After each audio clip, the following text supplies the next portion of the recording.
Okay, well, let's get into it then. I don't want to punish punctuality. As people join us, they'll get looped in. Welcome to this Fearless Futures webinar, Visibilising anti-blackness in the workplace. My name's Sarah Sharvesi, and I'm Chief Learning Officer at Fearless Futures.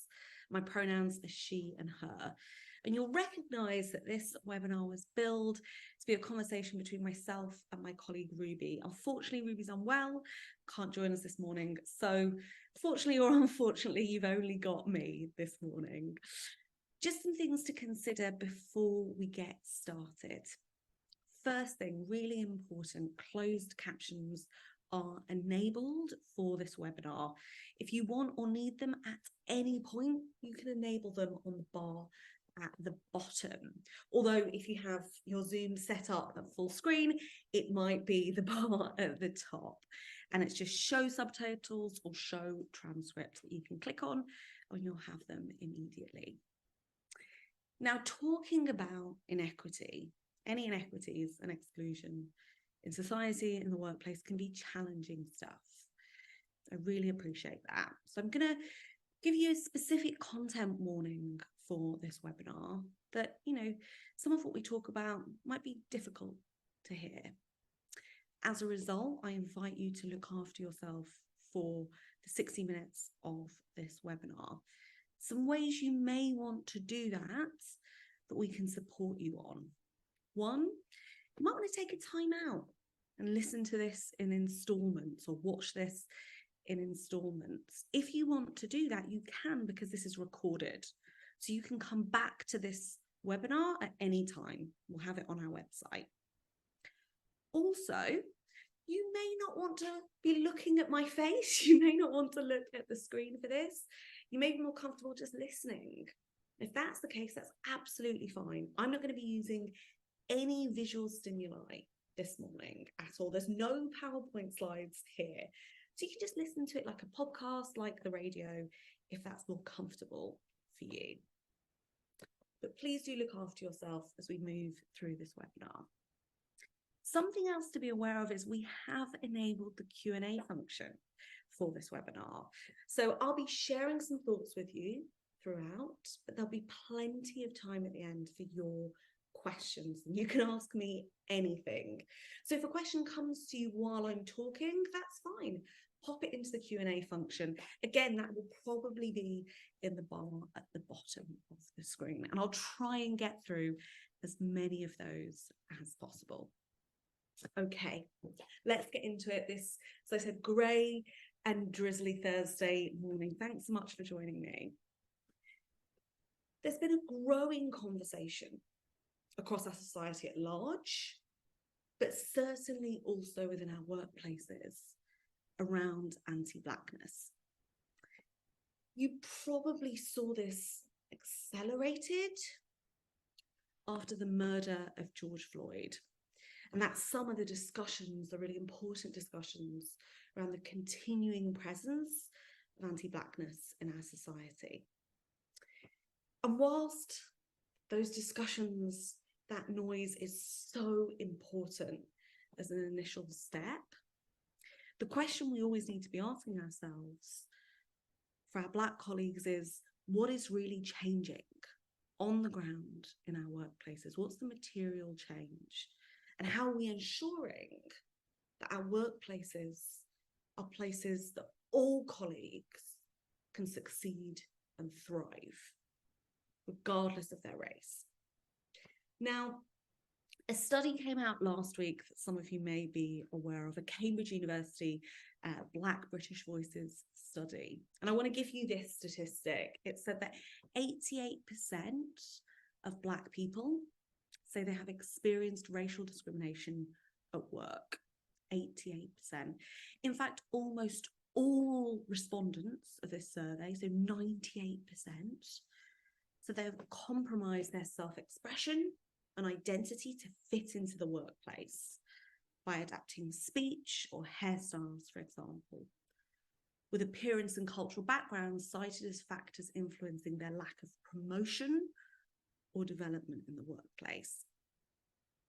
Well, what that's telling us loud and clear is that there is still, unfortunately, a lot of work to be done in our workplaces when it comes to anti-blackness. That over the last 3 years, since the horrific murder of George Floyd, those conversations aren't creating as much change as we need to see.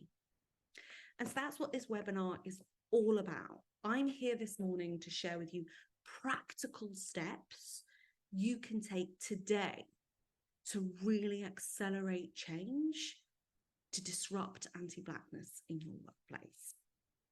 So hopefully you'll leave this morning with some real food for thought. Let's start with where we always have to start, which is the problem.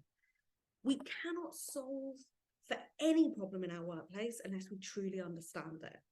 But how do we best understand it? How do we visibilize anti-blackness in our workplace? How do we surface it and understand it best as the first step? Well, it will come as no surprise to anybody that I am advocating for education. You need to ensure in your workplace that people truly understand anti-blackness. And the best way to do that is through shared education on the topic. Now, I want to give you 2 things about education that are really important this morning, because I know there's a lot of different routes you can go down when it comes to educating your staff on anti-blackness so that they can really effectively visibilize it. There are 2 things that will ensure that this education, this training, is effective and actually leads to change. And the first one is, look, all racisms have shared dynamics. That is true. So we can look at all racisms, particularly if we're taking a global north lens here, a Western lens, if you like. All racisms play out through these false, harmful root ideas that are given power through policies, laws, processes, institutions, and individual behaviours in our society that lead to negative en masse realities for communities of colour. And we can definitely trace commonalities for different communities of colour.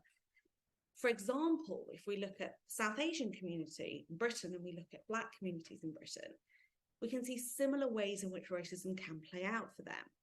For instance, through these false negative ideas of these communities being inherently dangerous, for example, that lead to over-policing, criminalisation of these communities that can create en masse negative outcomes. So there are commonalities that we can trace across different racisms, but there are also unique dynamics, permutations of histories to anti-Black racism. And we need to ensure that when we're educating our staff, we're educating them specifically on those unique permutations and dynamics, the unique manifestations of anti-Blackness. Why is that? Well, otherwise, they won't be able to visibilize effectively where it's showing up. Because as I said, there are differences. There are specific negative ideas in our society that are connected specifically to the Black community. And there is a very unique history of how anti-Blackness born out and built out through processes, through policies and laws. So the first thing that is really important for effective education is that we don't just conflate all racisms, that we don't just say, there's a one-size-fits-all for all communities of colour in our organisation, because that is not true. Anti-Blackness plays out with specific contours. And we need to ensure that our staff understand that, because otherwise they won't be able to see it effectively when it's showing up. That's the first point.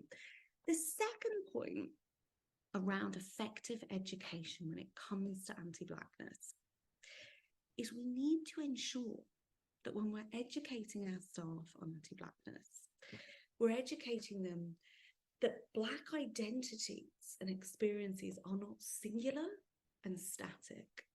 What does that mean? It means there is no single way to be Black.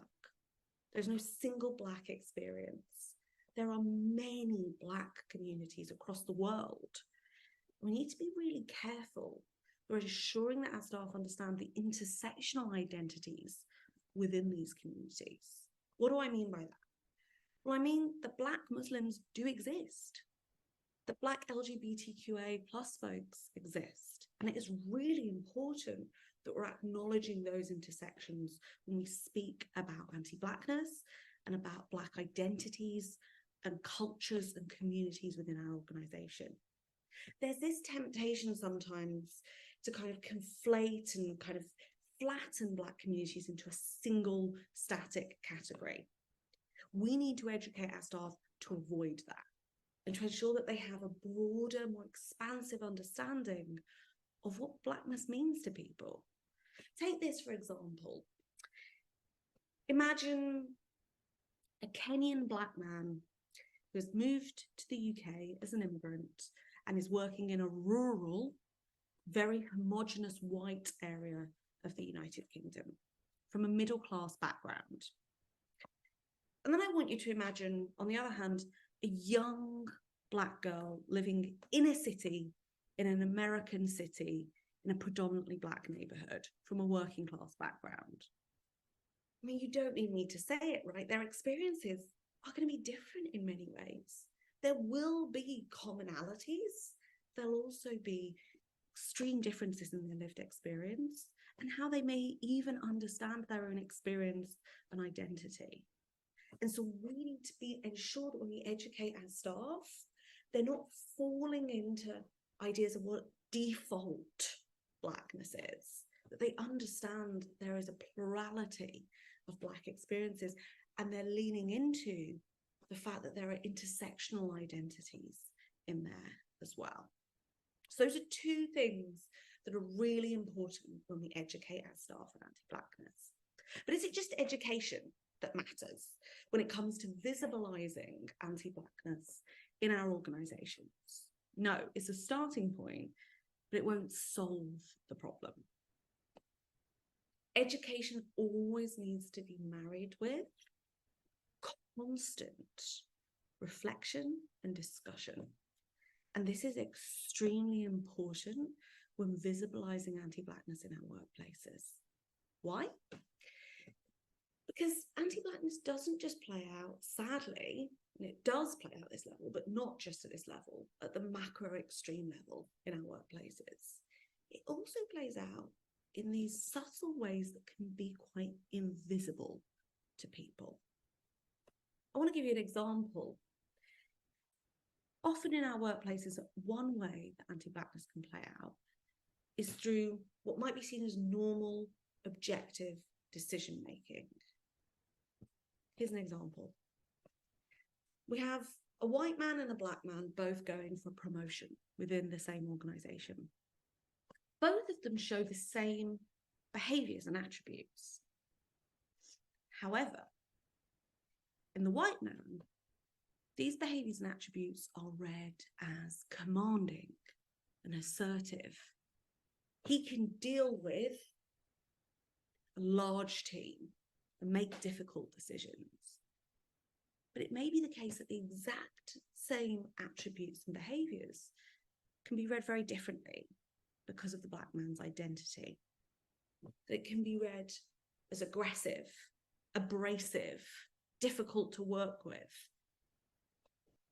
That's one way of many, how the very mechanisms through which we understand what is normal and objective in our workplace may actually be informed by anti-Blackness in ways that might not always be visible at first look. So to visibilise anti-Blackness, we need to be ready consistently to reflect and to discuss. Where might it be showing up that we haven't looked? How might it be playing out in ways that we think are normal and objective? That's a constant conversation that you need to be having to visibilise anti-Blackness. It's not always in plain sight.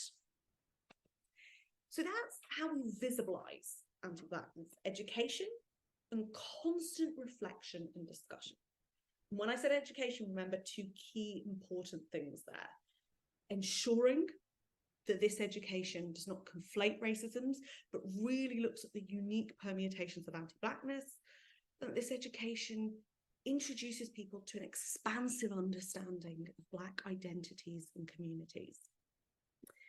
So we've got that initial understanding in our organisation. We've got that baseline awareness. People are starting to be able to visibilise where anti-blackness shows up. So what do we do? Well, I want to give you some food for thought this morning of what you can go away and do to solution for anti-blackness in your organisations. And I could share so many things with you at this point, but I'm going to focus it in to one area. Quite often when we talk about anti-blackness, when we talk about broader racisms as well in our organisations, we tend to focus on the cultural level, and that's really important.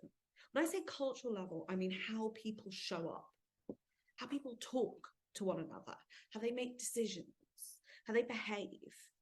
These things are really important. They inform all of our everyday. But even if we're working very hard at that cultural level, we need to make sure we're also focusing on the structural level, and we don't ignore that. What's the structural level? The structural level is the processes and policies that make up our organisation. So rather than how people behave, it's the process by which things are done in our organisation. The structural level can often be ignored. We can often see as what's most important is just how people show up. And that is important. But often those processes themselves can be furthering oppressive outcomes without us realising. And this kind of loops back to what I said before about some things appearing quite objective and normal. Processes often feel like, oh, they're formulaic. Nobody, individual person's responsible for them. But within the way a process happens, anti-blackness can be furthered. So we need to make sure we're shining a light on processes and policies within an organisation. Where do we start? Well, a good place to start might be recruitment.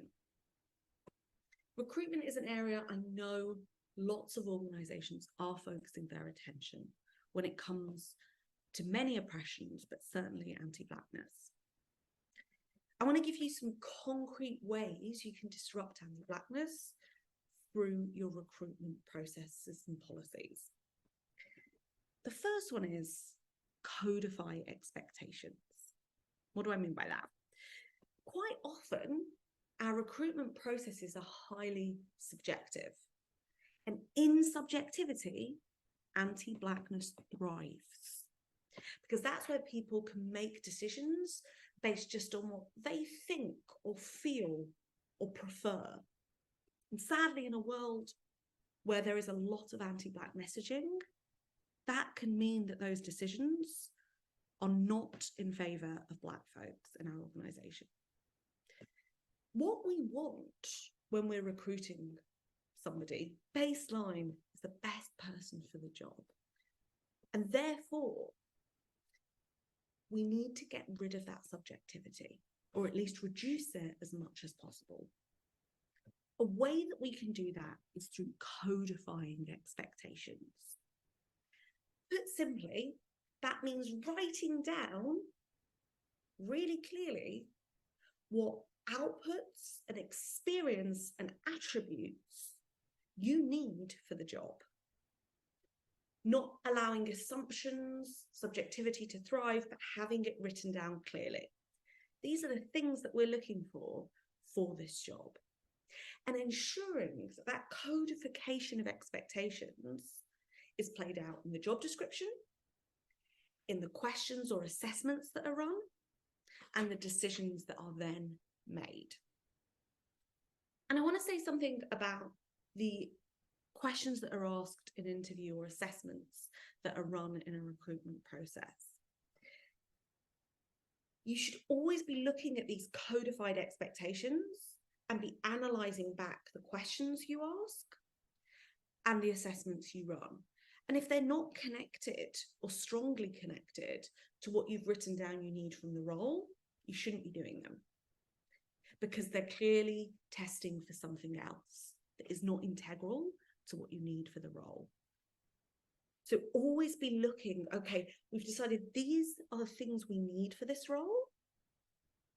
How far does this question actually ask that? Or is it asking something else that might allow anti-blackness to come into the process? And when you're creating this set of clear expectations of what you need from the role, I'd really encourage you to try and pivot more. And if you've been to any of my other webinars, you will have heard me say this before. Pivot more towards outputs and experience rather than attributes. Because attributes are something that can be more subjective. Attributes and characteristics aren't something that's as simple to evidence, but experience and outputs are. So an example might be, instead of wanting somebody who is commanding and has gravitas, and I use that one a lot, you might instead put into the job description and codify as an expectation, they have experience of presenting ideas to a wide range of stakeholders. You see how we moved something that is an attribute into a concrete output or experience? Because in attributes, we can see more of that subjectivity come in. Whereas outputs and experience, you either have presented to lots of people or you haven't. And it's less about whether or not you have this natural gravitas that may be inured with anti-blackness in terms of how that's read in individual people. So just to summarize, the first thing you need to do to really ensure that you are tackling anti-blackness in the recruitment process is ensure that you have a codification of expectations that informs the job description, the interviews, the assessments, and the decisions that are made. And that when you do that, you're really focusing on outputs and experience instead of attributes. That's the first step. But I want to also give you something else that is really useful to disrupt anti-blackness in the recruitment process. This is more for that part of the process that is live and face-to-face, or perhaps over the camera these days. The part of the process that's either an interview or an assessment or both, where people come together and can see one another. At this part of the process, I would advise you to use a set of questions that are specific inclusion nudges before interviews. Many of you will know that research shows that if you engage with an issue directly before you're then seeking to keep it front and center of mind, you're more likely to do so. So whilst you might have done that great training that I just spoke about before, but it was a year ago, you need whoever is on the interview panel to be engaging with the disruption of anti-blackness just before they interview candidates. That's where you're going to see the greatest success of them centering inclusion and disrupting anti-blackness. So my advice is to create a really short, easy set of questions. You call it an anti-blackness disruptor, or you might call it an oppression disruptor, for example, and everybody engages with it before they interview candidates. A set of questions that gets them to interrogate the assumptions they might bring into these interviews and how they might relate to candidates. So an example of a question you might want to put onto this disruptor list might be something like, how are you judging someone's capability through the way they speak, the way they dress, and their hairstyle to preference certain candidates over others? So that might be something to disrupt what we do see, which is this idea of how people speak or how they dress being connected to their capability, which we know is not the case. Another example of a question that you might ask to disrupt might be, how are you creating comfort and safety for the candidate in front of you? What we find is, in the recruitment process and the interview part, interviewers can sometimes engage in that kind of informal chat to make someone comfortable, to kind of start things off and break the ice. But the way they do that might be exclusionary. It might be engaging with kind of references they have in common with certain people, and therefore inevitably excluding others. Ultimately, the set of questions you come up with, those inclusion nudges that everyone has to engage with before they interview a candidate, will be different depending on your organization. But it's really important when you create those questions that you're thinking about the experience for Black folks through the recruitment process. What are the different points, pain points, where anti-Blackness is going to show up, and how can you use these nudge questions to prevent that? Again, this is not the full solution, but it just allows people to engage with this set of questions and therefore have front of mind this focus on disrupting anti-Blackness when they're in the interview, which is more likely to be effective, as I said, than if they've done a training a long time before, as it will bring those themes and ideas back up for them. Okay, so we've spoken about in the recruitment process specifically, because we're saying structures matter. Culture matters, but structures also do. And recruitment's a good place to start because it ultimately determines who is in our organization. And it also reflects what matters in our organization. We've spoken about the need to codify expectations, have a clear set of outputs and experience you are looking for. Try and get rid of subjectivity as much as possible from the process. And also, we've discussed this set of nudge questions, if you like. These prompts that just get people to really keep front and center the assumptions they may be taking into an interview process. But I want to give you something else for the recruitment process as well that you can take away today and do. So something we see a lot in organization is representation targets associated with recruitment. I really understand why we have these representation targets. It makes perfect sense because you can't be it if you can't see it. And it really pushes us to ensure that we are focusing on specific demographics. So one example might be having a target that every year when you recruit, 15 to 30% of the candidates that get the job will be from Black communities. That might be a target that someone might, I've just kind of made that target up, but that might be a target that someone puts in place. Maybe a less ambitious one might be looking more at how many candidates are called to interview of certain backgrounds. Whilst these sorts of targets can be useful and can really keep the focus on ensuring that we are pushing for progress, they're not going to create whole-scale change alone. And they're really useful optically, but how much change on the ground do they necessarily create? Sadly, we all know that history is littered with examples of Black folks achieving positions, whether that's in politics or business or, wherever, against the odds and at great personal cost. But that doesn't mean that the institutions they've joined themselves don't continue to operate in ways that are anti-Black. This is something we really need to be aware of. Just because we've got Black folks in our organisation doesn't mean we've solved the problem. Anti-Blackness may still be going on, and Black folks are actually having to navigate that every day and work through that every day, as I said, at high personal cost. So I'm not saying get rid of these representation targets, absolutely not, but I'm saying we need more than this. Yes, I am giving you more work, but that's where effective change happens when we go deeper. I want you to think about having representation targets and having inclusion targets.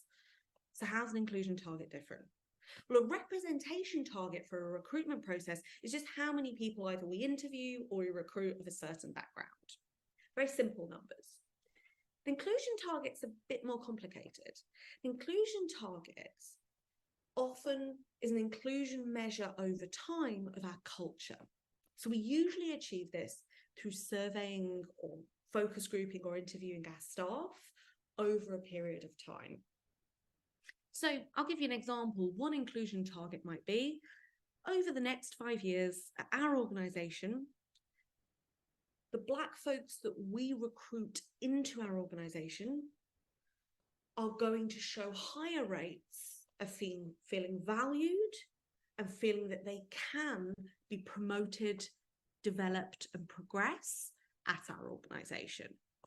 So a measure that you can look at that goes that doesn't just look at who is here, but goes beyond to look at what's their experience when they're here.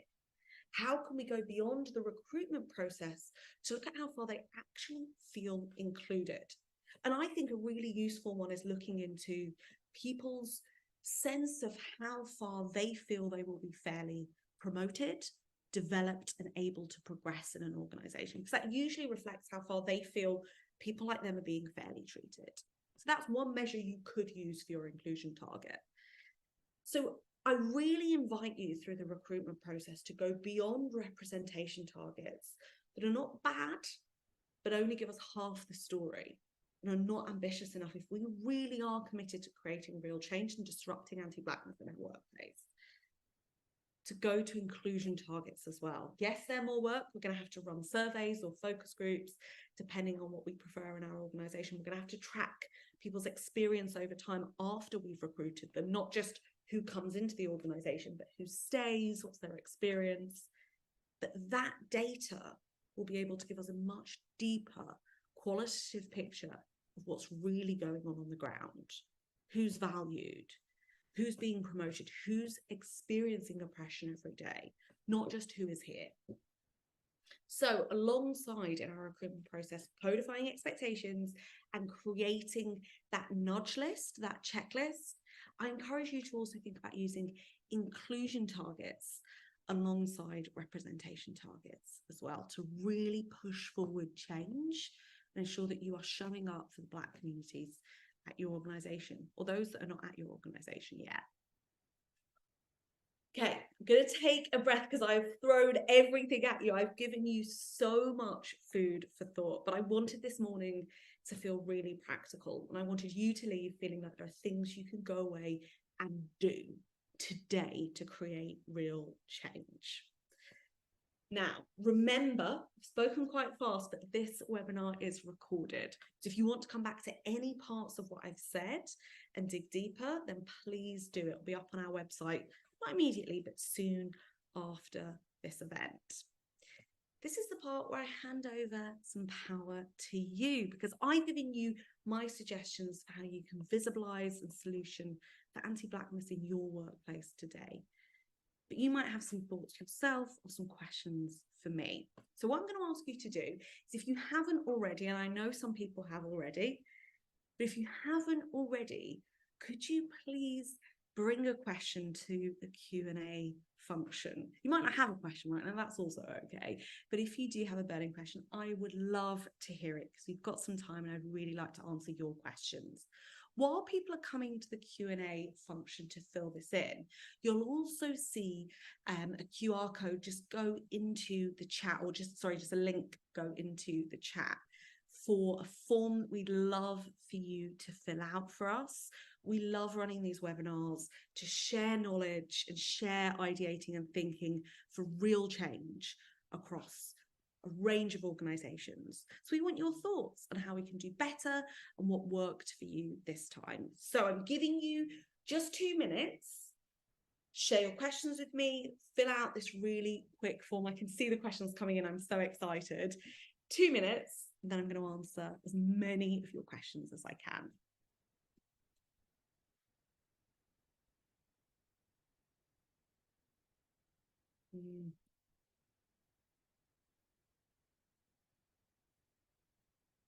Brilliant questions. I'll leave you to put your questions in and do the form, but these are fantastic.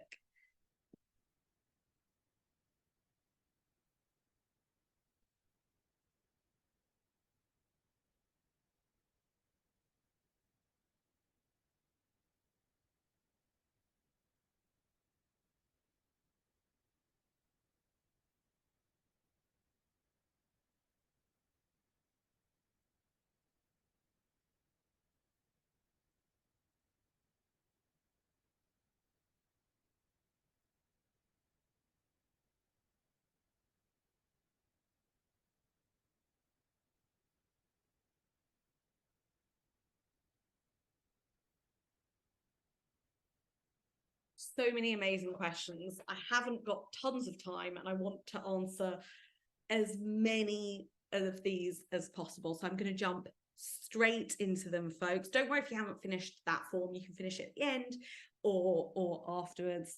But there are, gosh, thank you so much. I'm buzzing with excitement for them, so I need to calm down and just try and get through as many as possible. So I love this question. I really like what you said about creating a rubric for the job and then making sure questions in the interviews are focused on that alone. Who do you think should be in charge of creating that? And I think it then says, I'm just going to check, but I think it then says, should that be HR? I think that's yeah, HR or someone else. It's a really good question. And I want to use this question to express something that's really important. It is really important, and many of you listening to this will have heard me say something along those lines before, that when seeking to disrupt anti-blackness in your organisation, you are not putting the onus for change and the work to do it on Black individuals or communities in your organisation. It's really important you don't put that responsibility and expectation on them. That can sometimes be the temptation, the first thought, oh, let's go to our Black colleagues. Let's go, for instance, to our Black employee network, if we have one. And I understand that temptation. It comes from a good place of wanting to ensure that you're really showing up for them. But that's work that people have to do. And it also, renders them as your role in our organisation as being the Black representative, which is fine if somebody wants to do it. But what if they just want to do their job? Which white folks and other folks are able to do without having to be the representative of their racial group every day. So I want us to hold on to this fact that we shouldn't assume the responsibility lies with Black folks. So how do we then ensure, though, that whatever we're coming up with isn't furthering anti-Blackness and we're being really thorough? Well, the word I'm going to put out is consultation. You should have consultation processes as part of creating this rubric that go out specifically to Black folks to get their viewpoints. And here's what I'm going to say on that. Ideally, that should be going out to folks in a way that is always consensual. So what that means is they've been asked and they have the option to say, no, I don't want to be part of that process. And number two, that they are rewarded for that labour in some way. Now, that's difficult if they're internal, but if they're external consultants, for instance, pay folks to look at that and be representatives of their communities. If it's internal, what sort of rewards can you give for folks that are supporting your organisation on this journey, who are from these identity groups? And it can be a range of things. Is it that you ensure that a percentage of their week is given to this work that they're doing? So you're representing, this isn't additional work you expect them to do, but it's part of the job and it's valuable. Even better, is this evidence that can be used in promotion processes, for example? Then it becomes very valuable work. Being an internal consultant or collaborator on, say, this new rubric or this set of questions from certain identity groups is something that can be used in the promotion process as evidence of leadership, etc., etc. So make sure you're rewarding that labour and make sure you're making time and space and paying for that labour, and that you're not assuming certain people will do it. I do want to just come to a tiny bit of this question that I think is really important, which is, should it be HR or should it be someone else? I'd always advise that the person responsible for this would be somebody who is skilled in DEI, so has a strong understanding of anti-Blackness. So that would be your DEI lead if you have one. If you don't, it does make sense because it is a human resources issue to stay within HR, but I would have a very strong consultative process, as I said, to ensure that HR aren't missing things, which they can do. We all can miss things, and that's why consultation is so important. Okay, I have so much more to say on this, but I'm trying to shuttle through these. You've just given so many amazing questions. I blame you all. So you said, when speaking about inclusive recruiting practices and clearly defining attributes and experience and outputs, indeed, experience and proven outputs can be a great way to demonstrate capability. However, systems of oppression have and continue to create substantial inequities in who has access and exposure to experiences and opportunities. What are some ways in which we can assess ability and potential, as well as experience and proven outputs? I really like this question. This comes up a lot when I talk about recruitment more generally in any guise. Is obviously, even if we're judging people on just what experience do you have, what things have you achieved and created within organizations you worked in, certain people inevitably have greater access to those opportunities. And I really want to +1 on that, because that's an extremely important point. I think something that can come up then in those conversations, and a word that's used is potential. What if somebody maybe isn't quite there yet, but shows the potential to get there? That's definitely something you can think about, but I want to offer you an alternative avenue for this. I want to say, I think it's possible that you can want certain outputs and experience from people, and you can still disrupt, in this case, anti-blackness, but through creative ways in which you word a job description. What do I mean by that?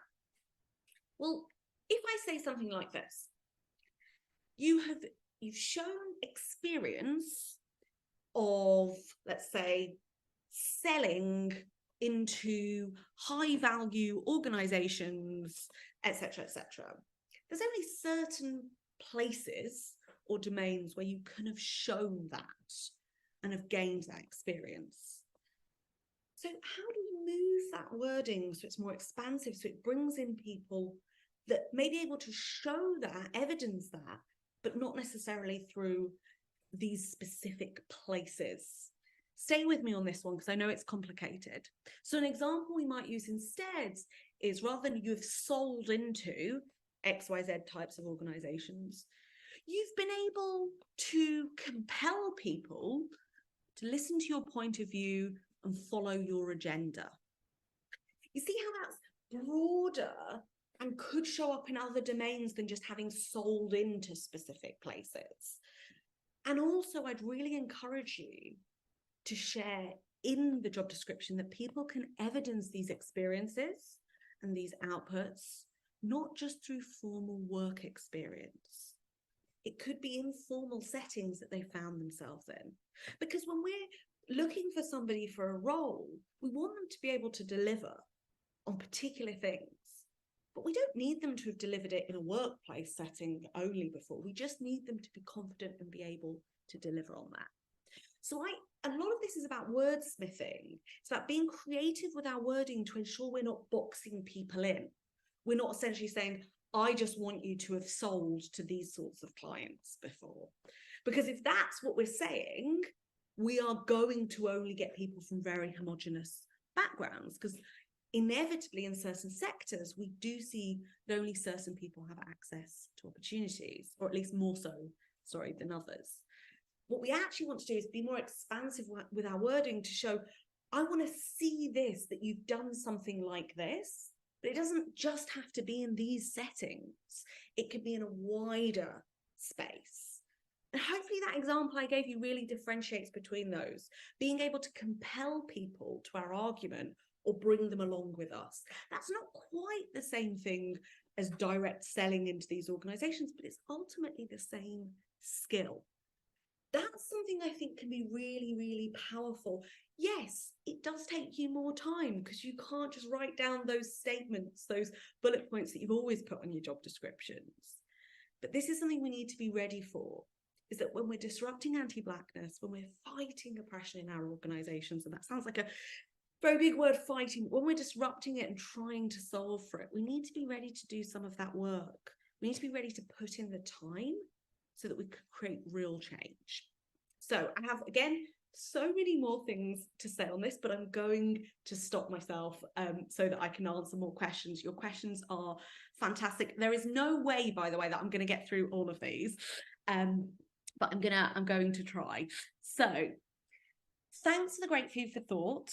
Absolutely no problem. We are in the beginning of our EDI journey. We're currently working on building our EDI strategy, and I'm wondering if we need to have a priority demographic to make a real change. Thanks.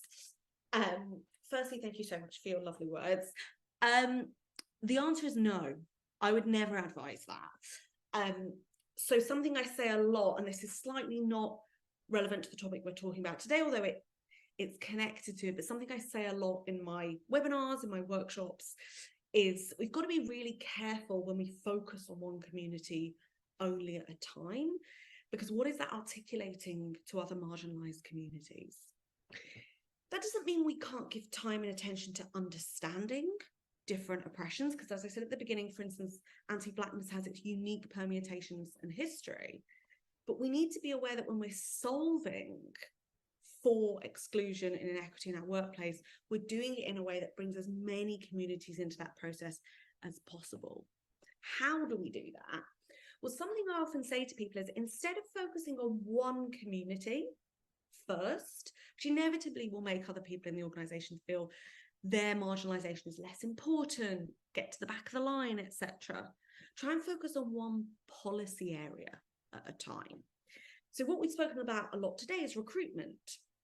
I would say the best way to start an EDI journey is to go, I'm going to focus on this policy or process area first, but I'm going to look at it from the perspective of as many marginalized communities as possible and create a range of interventions and solutions that cover those. So for instance, we've been talking today about how do we specifically look at the recruitment process and build into that the disruption of anti-blackness.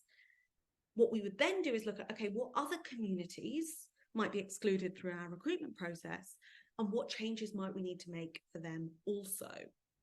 Not trying to lump the changes together, but see that there might be different changes and different things we need to put into place for different communities. So it's really important that, from my perspective, to do effective EDI work, so we're not alienating anybody, that instead of focusing on one demographic to start us, we focus on one policy or process area to start us, trying to get that really inclusive across a range of demographics, but ensuring that for each demographic, we're looking at it from their unique perspective. We're understanding their unique user experience, if you like. I hope that helps. Okay. I love this question. We're so low on time. I wish I could answer more, but I really love this question. So I've got to go to this one. What's the best way of giving feedback if someone does something that has an anti-Black impact? Well, the first thing I'm going to say to you is, if you're free, you need to come to our Courageous Conversations workshop that we're running this month. We have a framework for how you call in a colleague and how you can be called in at Fearless Futures, because we appreciate this is probably the scariest area of DEI work. How do we talk to people when they've messed up? And how do we tell them how they've messed up and support them to do better next time? And also, how do we receive that feedback? So we have full frameworks on this, and I invite you to come and join us for Courageous Conversations on Eventbrite. My colleague Shauna will stick that into the chat for you in case you're able to join us. But if I give a kind of summary now, which won't be the full story, a few things. It's really important in these moments that we remember that all of us are on a journey, including myself here today with you, right? I do this work for a living. I've done this work for a very long time, but we're all learning all the time. Everyone's on their journey, and all of us have benefited from other people supporting us through that, giving us grace. So we need to start in a space of how can we compassionately meet somebody, but be really clear on the impact of what they've said or done, and how they can do differently next time, and how they can course correct. That's really, really important. Now, of course, there are different gradations here, and I'm talking about something here where we're assuming good intent, but the impact has been negative. In other gradations, you may want to take a different approach. In this particular one, then, it's starting from a space of, firstly, step one I always say is acknowledge shared values and aims. So, acknowledging, look, I know both of us are really committed to making our workplace an inclusive space. Then moving into what they did, how they did it, when they did it, and what the impact was. Never ever about who they are, but about what they did. So when you said XYZ, the impact of that could be why, because. And that because is really important. it's really important that you explain to them why what they've said or done may lead to the impact you're raising. Because sometimes these things can be, because of people's privileged identity, invisible to them. They've never engaged with that idea before, that that could be what's going on there. So you really need to take them through step by step. We call that a learning moment, Fearless Futures. Take them through a learning moment of what that impact is. And then after that, sharing with them suggestions in an open dialogue of what they could do to course correct in that situation, but also talking about how they could have shown up differently next time. It's really important in these discussions, we're really clear that this is all about doing better. It's not about being a bad person, it's about doing better next time. That will really help people work through the shame of the conversation to move through to actually hear what you're saying. I do just want to say something else, and I've definitely gone through that very fast, and our workshop is much more comprehensive on that. But I do want to say something else, which is sometimes in a moment where we see somebody say or do something anti-Black, has negative impact in our workplace, our focus can be on that person, teaching them, telling them what they've done wrong. And that's important. But we also need to be mindful of who else heard and saw that, and ensure that we're not moving into white savior territory. To put this very, very simply, this territory, I'm going to be the one that solves this terrible thing that's happened here. Make sure that we're always, particularly if this has happened in front of a Black person or a Black audience, to make sure we're checking in with them. Are they okay? What do they want and need in this moment? That's also really important. A key part of anti-Blackness, a key mechanic of how anti-Blackness can play out and has played out historically in our society, is that power lies with white folks in our society, and that Black folks have no power or agency or control over decisions, even ones that are made about them, their lives and their bodies and communities. So it's really important when we are seeking to show up as allies, that we don't do it in a way which actually takes voice and agency away from Black folks in our organisation. But remember, I said earlier, we shouldn't put the responsibility on them. This is always about consent. It's about asking people, what do you want or need? They might say, I actually don't want to be involved. That's okay. Then you go away and do that, have that conversation with that person. They might say, actually, I want to talk to them about it. Giving agency and power is critical to ensuring that you're showing up as an ally in the spirit of real change, not just in the spirit of feeling like you're doing something. Gosh, it's 5 minutes to the hour, and there's so many more questions, and I honestly would love to go through all of them. Can I just cancel all my meetings today and do this, please? It's amazing. Your questions are just really energizing for me. So I'm so sorry that I have to cut this webinar, bring it to a close, but unfortunately time is not on our side. But just looking at these questions shows me how present you've been and how engaged you are in this topic and how committed you are to change. And I just really want to thank you for showing up this Thursday morning. No, not everybody has woken up this morning and decided the first thing they're going to do is some DEI thinking and doing. And thank you so much for being with me on the journey, really thinking it through. It can be tough to do a webinar on your own without your colleague, but I really feel like you've been with me, and I really feel like we're kind of in dialogue together, which has been so fantastic. I wish I could keep on this topic, and indeed this topic deserves more time, but unfortunately that is the end of this webinar. I want to remind you that this is recorded, so you can come back to, and I did say quite a lot in the first half of this webinar, you can come back to all of that food for thought at a later date. Give us about 24 hours, 48 hours to get it uploaded to our website, and then you can watch it.